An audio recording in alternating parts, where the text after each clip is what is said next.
Railway को लेकर देखिए अच्छी खबरें आ रही हैं और हो सकता है कि बजट में कुछ बड़े ऐलान भी हों और इस उम्मीद में बाइंग भी आती है शेयर में। आईआरएफसी ने एनटीपीसी को 700 करोड़ की फाइनेंसिंग का एक डिसीजन लिया है। आरवीएनएल की बात करें तो बीएसएनएल से एलओए यानी कि लेटर ऑफ अग्रीमेंट मिला है 3600 करोड़ रुपए की कॉन्ट्रैक्ट के लिए। रेलवे स्टॉक्स में आपको क्या बेहतर लग रहा है? अगर दो तीन शेयर अगर चुनने हो इस पूरे बास्केट में से, कहां नजर होनी चाहिए बजट के लिहाज से? वेल बजट के लिहाज से अगर बात करूँ ओवरऑल, तो 2-3 स्टॉक ऐसे हैं जहाँ पे एक अच्छी खासी मोमेंटम देखने को मिल सकती है। सारे के सारे स्टॉक एक अच्छे खासे सपोर्ट के साथ ट्रेड कर रहे हैं, तो एक अच्छा खासा बाउंस बैक यहाँ पे एक्सपेक्ट कर सकते हैं।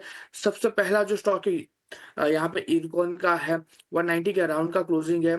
एक बुलिश में कैंडलस्टिक फॉर्मेशन भी बनाई है और जो प्रीवियस बॉटम था उसका भी सपोर्ट लिया हुआ है। सो खरीदारी करके चलने की सलाह रहेगी। 190 के 190 के अराउंड एसएल हम यहाँ पे जो मेंटेन करके चलेंगे 180 का होगा। एंड टारगेट की बात कर ले तो जिस हिसाब से स्टॉक फिलहाल ट्रेड कर रहा है उस लिहाज से सबसे पहला टारगेट 198 का हमें देखने को मिल सकता है।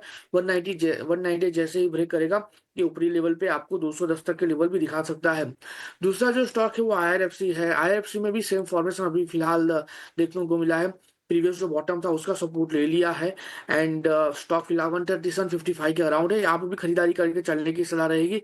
लोअर लेवल पे जो एसएल है एसएल थोड़ा सा बढ़ाएगा, 127 का हम यहाँ पे एसएल मेंटेन करके चलेंगे। 137.55 के अराउंड का स्टॉक का क्लोज है। 146 का पहला टारगेट है और जैसे ही वो ब्रेक होगा 159 तक के भी टारगेट हमें देखने को मिल सकते हैं।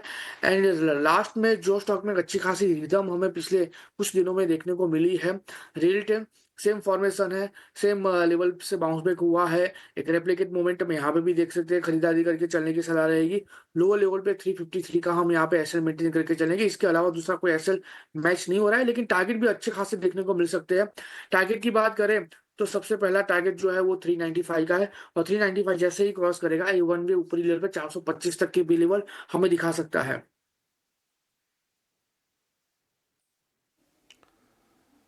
ठीक है। तो ये कुछ शेयर्स हैं जो आप रेलवे स्टॉक्स में नज़र में रख सकते हैं। रेलटेल, इरकॉन और आईआरएफसी, इस पर आप नज़र रखिए। किरण जी, ये जो शुगर शेयरों को लेकर जो पॉजिटिव खबर आने की उम्मीद है आज कैबिनेट से कि इथेनॉल के दाम बढ़ सकते हैं, 1.5 से 2 रुपए प्रति लीटर, इंसेंटिव को रेगुलराइज किया जाता है। प्रकाश अभी खबर बता रहे थे और एक नितिन गडकरी जो कि ट्रांसपोर्ट मंत्री, उनका बयान भी आया था कि 20% एथेनॉल ब्लेंडिंग का लक्ष्य 2 महीने में पूरा होगा। हो सकता है कि फिर सरकार इसको आगे रिवाइज भी कर दे। शुगर में अगर किसी को कुछ बाइंग करनी हो तो आपके हिसाब से कौन से शेयर होंगे? शुगर के अंदर अगर हम देखें तो बिकॉज ऑफ ये जो न्यूज है उसके चलते हुए हम देख रहे हैं कि काफी कुछ जो शुगर स्टॉक है, जैसे अवध शुगर हमने देख लिया, बलरामपुर चीनी देख लिया, उसमें एक अच्छा खासा हमने रिबाउंस देखा था।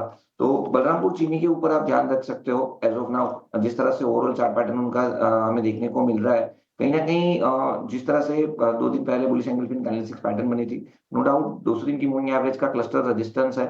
उसके हिसाब से हमें देखना रहेगा कि 500 का लेवल किस तरह से क्रॉस होता है।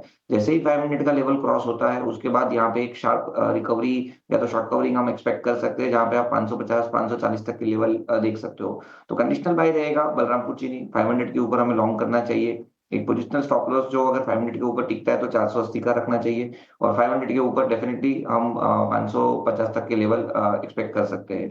दूसरा, आप अवध शुगर के ऊपर भी ध्यान रख सकते हो। अवध शुगर में भी जिस तरह से ओवरऑल चार्ट पैटर्न है, अभी तो आप देखोगे तो स्टॉक एक्सट्रीम ओवरसोल्ड टेरिटरी के अंदर है, तो यहाँ पे भी एक बाउंस एक्सपेक्टेड है, लेकिन कंडीशनल बाय रहेगा हमारा। यहाँ पे भी 450 के ऊपर अगर अवध शुगर निकलता है तो फिर हमें डेफिनेटली यहाँ पे भी बाई करना चाहिए। तो अवध शुगर एंड बलरामपुर चीनी हमारी तरफ से बाई कॉल है।